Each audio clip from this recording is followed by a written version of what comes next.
Plus one studio Delhi में आपका स्वागत है। हमारा आज का डेली पॉडकास्ट सभी 12 राशियों के राशिफल फोरकास्ट पर आधारित है। शुरू करने से पहले मैं आप सभी दर्शकों से अनुरोध करता हूं कि हमारे प्लस वन चैनल को लाइक, सब्सक्राइब और शेयर जरूर करें।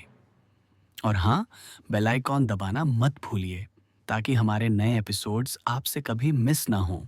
तो आज हमारे सामने है 17 नवंबर 2025 का ज्योतिषीय पूर्वानुमान। और सच कहूं तो ये एक पहेली जैसा लग रहा है। हमारे पास जो स्रोत है वो है अंक सूत्र डिकोड योर डेस्टिनी, जो प्लस वन यूट्यूब चैनल के लिए बनाया गया है। और पहेली ये है कि एक ही दिन, एक ही आसमान, लेकिन सलाह वो 12 राशियों के लिए बिल्कुल अलग अलग है। बिल्कुल। किसी को कहा जा रहा है कि आगे बढ़ो, दुनिया जीत लो, तो किसी को सलाह है कि नहीं, आज चुपचाप बैठकर योजना बनाओ। हाँ, ये विरोधाभास बहुत साफ है। कोई लंबी यात्रा पर निकले तो कोई अपने मोहल्ले में ही कुछ खोजे। ये विरोधाभास क्यों है?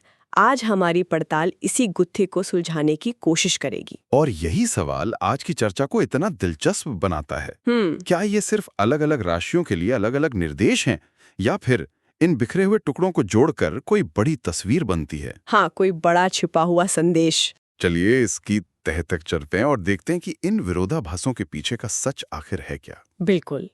तो चलिए शुरू करते हैं करियर और काम की दुनिया से। हाँ। यहाँ पर ये एक्शन और प्लानिंग का जो टकराव है, वो सबसे ज्यादा साफ दिख रहा है। एक तरफ कुछ राशियां हैं जिन्हें कहा जा रहा है आज आपका दिन है, आगे बढ़ो। हाँ, और ये ऊर्जा बहुत प्रबल है। जैसे मकर राशि को देखिए। अच्छा। उनके नेतृत्व कौशल की तारीफ हो रही है और उन्हें अपनी टीम को साथ लेकर एक बड़ा कदम उठाने के लिए कहा गया है। मतलब एक लीडरशिप वाली भूमिका। बिल्कुल, ये एक बाहरी, एक मुखर ऊर्जा है। और ठीक इसी तरह मेष राशि।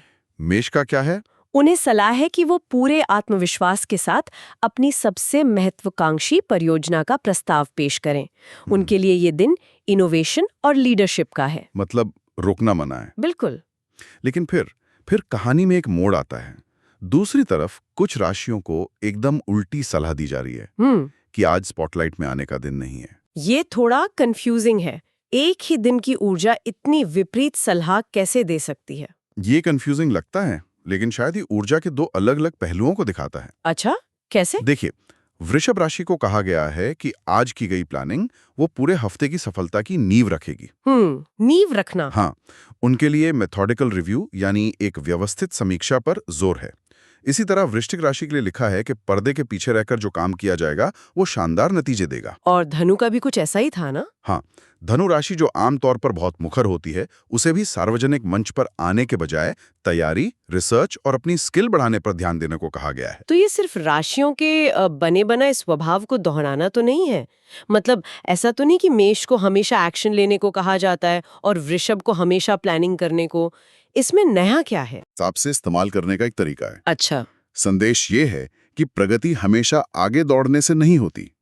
मकर और मेष के लिए प्रगति का मतलब है नेतृत्व करना, जबकि वृश्चिक और वृषभ के लिए उसी दिन प्रगति का मतलब है नींव को मजबूत करना। तो ये बाहरी कार्यवाही और आंतरिक तैयारी के बीच का एक संतुलन है। बिल्कुल। यूनिवर्स ये नहीं कह रहा कि एक रास्ता सही है और दूसरा गलत, बल्कि ये कह रहा है कि अपनी प्रकृति को समझो और उसके अनुसार कर्म करो। अच्छा, तो काम की दुनिया में ये एक्शन बनाम प्लानिंग की खींचतान साफ है। क्या यही ऊर्जा हमारे रिश्तों में भी नजर आती है? देखते हैं प्यार के मामले में सितारे क्या सलाह दे रहे हैं। बिल्कुल। और रिश्तों में भी जुड़ाव के कई अलग अलग रंग दिखाए गए हैं। एक तरफ हल्की फुल्की चंचल ऊर्जा है, जैसे मेष राशि के लिए। उनके लिए कहा गया है कि आज गंभीर बातचीत से बचें। मामला काफी गहरा है। हाँ, बहुत गहरा। कई राशियों के लिए बौद्धिक और भावनात्मक जुड़ाव को सबसे ऊपर रखा गया है।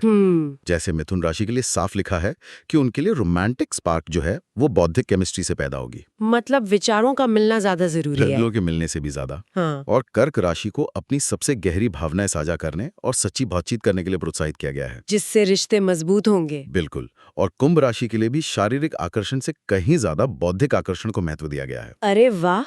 तो ये सिर्फ आई लव यू कहने के बारे में नहीं है, ये इस बारे में है कि आप वो प्यार कैसे जताते हैं। किसी के लिए मजाक करना प्यार है, तो किसी के लिए गहरी बातें करना।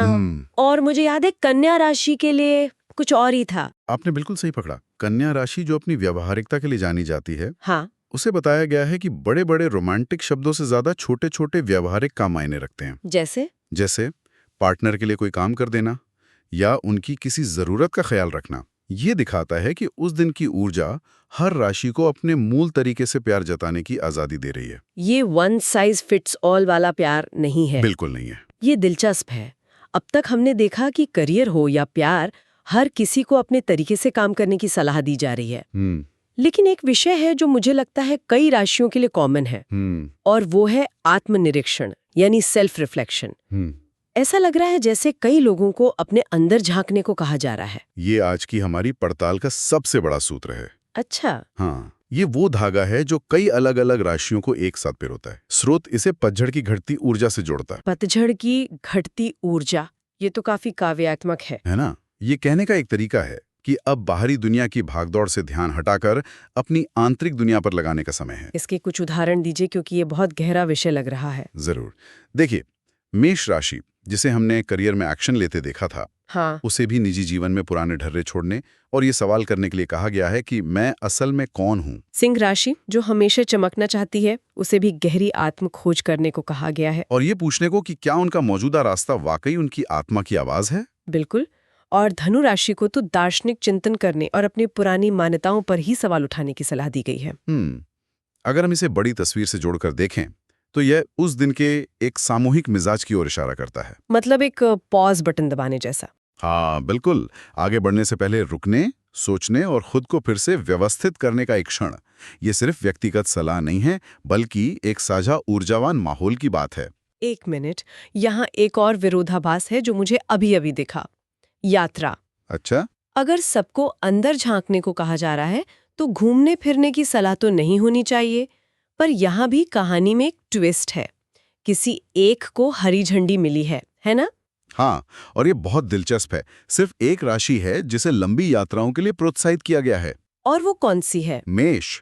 उनके लिए साफ लिखा है, विस्तारित यात्राएं बुला रही हैं और विदेश यात्रा की योजना बनाने पर विचार करने को कहा गया है। अच्छा, तो उनके लिए दुनिया के दरवाजे खुले हैं। बिल्कुल। और बाकी 11 राशियों का क्या उन्हें घर पर ताला लगाकर बैठने को कहा गया है? लगभग वैसा ही कुछ। ज्यादातर राशियों को स्थानीय जगहों की खोज करने की सलाह दी गई है। सच में? हाँ, वृषभ के लिए दूर की यात्रा से ज्यादा फायदेमंद स्थानीय खोज होगी। सिंह को बड़ी यात्राओं को टालने को कहा गया है। कर्क को भी परिचित पड़ोस में घूमने की सलाह है। और सबसे चौंकाने वाली बात, धनु राशि, जो राशियों की दुनिया की सबसे बड़ी यात्री मानी जाती है, उसे भी दूर की यात्राएं स्थगित करने और अपने आसपास की छिपी हुई जगहों को खोजने के लिए कहा गया है। ये तो बहुत बहुत अजीब है।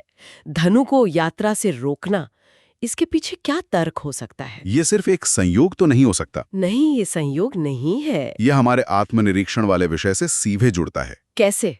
संदेश शायद ये है कि विकास का मतलब हमेशा आगे बढ़ना या दूर जाना नहीं होता। कभी-कभी विकास का मतलब जड़ें मजबूत करना होता है। दिलचस्प। सितारे शायद हमें याद दिला रहे हैं कि सबसे बड़ा रोमांच किसी दूसरे देश में नहीं, बल्कि अपने अंदर के अनछुए पहलुओं को खोजने में है। और स्थानीय खोज उस आंतरिक यात्रा का एक बाहरी प्रतीक है। बिल्कुल। ये मुझे याद दिलाता है कि कैसे लॉकडाउन में हम सब अपने ही शहर में पर्यटक बन गए थे। हाँ, सही कहा। शायद सितारे हमें उसी भावना को फिर से जगाने के लिए कह रहे हैं कि रोमांच के लिए वीजा की नहीं, बस एक नए नजरिए की जरूरत होती है। वाह, ये कनेक्शन तो मैंने सोचा ही नहीं था। अच्छा, अब जरा उन छोटी छोटी मजेदार चीजों पर आते हैं जो इन भविष्यवाणियों में छिपी हैं। मेरा मतलब है उपाय और भाग्यशाली अंक। ये बहुत विशिष्ट है, जैसे कोई गुप्त कोड हो। हाँ, ये उपाय सिर्फ सलाह नहीं है, ये उस दिन की ऊर्जा से जुड़ने के लिए एक अनुष्ठानिक अनुभव बनाते हैं। अच्छा। जैसे मेष राशि को पन्ना हरा पहनने, सिट्रीन क्रिस्टल साथ रखने और अनार के दाने खाने को कहा गया है। हर चीज का एक प्रतीकात्मक अर्थ है। बिल्कुल। और भी कुछ अनोखे उपाय हैं। हाँ, बताइए ना। बहुत हैं। वृश्चिक राशि को गहरा मरून रंग पहनने, ऑब्सीडियन पत्थर साथ रखने और बहते पानी के पास ध्यान करने की सलाह है। ये उनकी गहरी और रहस्यमयी ऊर्जा से मेल खाता है। सही पकड़ा। वहीं मीन राशि को समुद्री हरा पहनने और भविष्य के सपनों को देखने के लिए कैमोमाइल चाय पीने को कहा गया है। ये तो संवेदी अनुभव है, रंग, स्वाद, स्पर्श। हाँ, जो हमें उस दिन की ब्रह्मांडीय ऊर्जा के साथ एक लय में लाते हैं। अच्छा, एक मिनट, मैंने एक और पैटर्न देखा। अंक 7 और 30 बार बार आ रहे हैं। मेष, मिथुन, कर्क, तुला, इन सभी के लिए ये भाग्यशाली अंक है। ये सिर्फ इत्तेफाक है या इसके पीछे कोई गहरा मतलब छिपा है? यह एक शानदार अवलोकन है। मुझे ऐसी छोटी छोटी कड़ियां जोड़ना बहुत पसंद है। स्रोत इसकी व्याख्या तो नहीं करता, लेकिन ज्योतिष और अंकशास्त्र अक्सर साथ साथ चलते हैं। यह उस दिन एक साझा अंकशास्त्रीय प्रभाव का संकेत हो सकता है, एक सूक्ष्म धागे की तरह, जो इन सभी अलग अलग भविष्यवाणियों को एक साथ पिरोता है। बिल्कुल, यह दिखाते हुए कि भले ही हमारे रास्ते अलग हो, हम सब एक ही ब्रह्मांडीय लय के तहत काम कर रहे हैं। ये उन पैटर्न्स में से एक है जो केवल पूरी तस्वीर देखने पर ही साफ होते हैं। सही कहा। तो आज की इस पूरी पड़ताल का क्या मतलब निकलता है? हमने 12 अलग अलग भविष्यवाणियों की एक पहेली से शुरुआत की, लेकिन जब हमने टुकड़ों को जोड़ा तो हमें बड़े विषय मिले। हाँ, एक्शन और योजना के बीच एक जरूरी संतुलन, प्यार जताने के व्यक्तिगत तरीके और सबसे बढ़कर अपने अंदर झांकने और स्थानीय चीजों में जादू खोजने पर एक गहरा जोर। बिल्कुल। अंक सूत्र का जो ओवरआर्चिंग संदेश है वो ये लगता है कि हालांकि दिन एक निश्चित ऊर्जा लेकर आता है, लेकिन कोई व्यक्ति उसे कैसे जीता है ये पूरी तरह से उस व्यक्ति की अपनी सच्चाई पर निर्भर करता है। ये बाहरी कर्मों को आंतरिक ज्ञान के साथ संरेखित करने के बारे में है। हाँ, किसी के लिए उस दिन एक्शन लेना सही है तो किसी के लिए चिंतन करना। दोनों ही उस दिन की ऊर्जा का सबसे अच्छा उपयोग है। स्रोत एक बहुत ही शक्तिशाली विचार के साथ समाप्त होता है। ग्रह दिशा दिखाते हैं, लेकिन मंजिल हमेशा आपके कर्म तय करते हैं। और ये हमें विचार करने के लिए एक अंतिम सवाल के साथ छोड़ देता है। अगर एक ही दिन के लिए सलाह इतनी अलग है, किसी को एक्शन लेने के लिए, किसी को इंतजार करने के लिए, किसी को यात्रा करने के लिए, किसी को घर पे रहने के लिए, तो क्या हम सितारों की सलाह का पालन कर रहे हैं? या फिर सितारे हमें एक ऐसा मनोवैज्ञानिक ढांचा दे रहे हैं जो हमें वो करने की अनुमति देता है जो हम अंदर ही अंदर जानते हैं कि हमें करने की जरूरत है। तो दोस्तों, आज का हमारा राशिफल यहीं समाप्त होता है। उम्मीद है आपको यह +1 स्टूडियो का डेली पॉडकास्ट पसंद आया होगा। अगर आपको हमारी प्रस्तुति अच्छी लगी हो तो इसे लाइक, शेयर और सब्सक्राइब जरूर करें। और हाँ, बेल आइकॉन दबाना मत भूलिए ताकि हर नए राशिफल एपिसोड की जानकारी आपको सबसे पहले मिले। कल फिर मिलेंगे एक नए दिन और नई भविष्यवाणियों के साथ। धन्यवाद और आपका दिन शुभ हो। The zodiac forecasts provided by +1 are based on general astrological interpretations. These insights are meant for informational and entertainment purposes only. Personal experiences may vary. We do not claim any scientific validity or guarantee outcomes.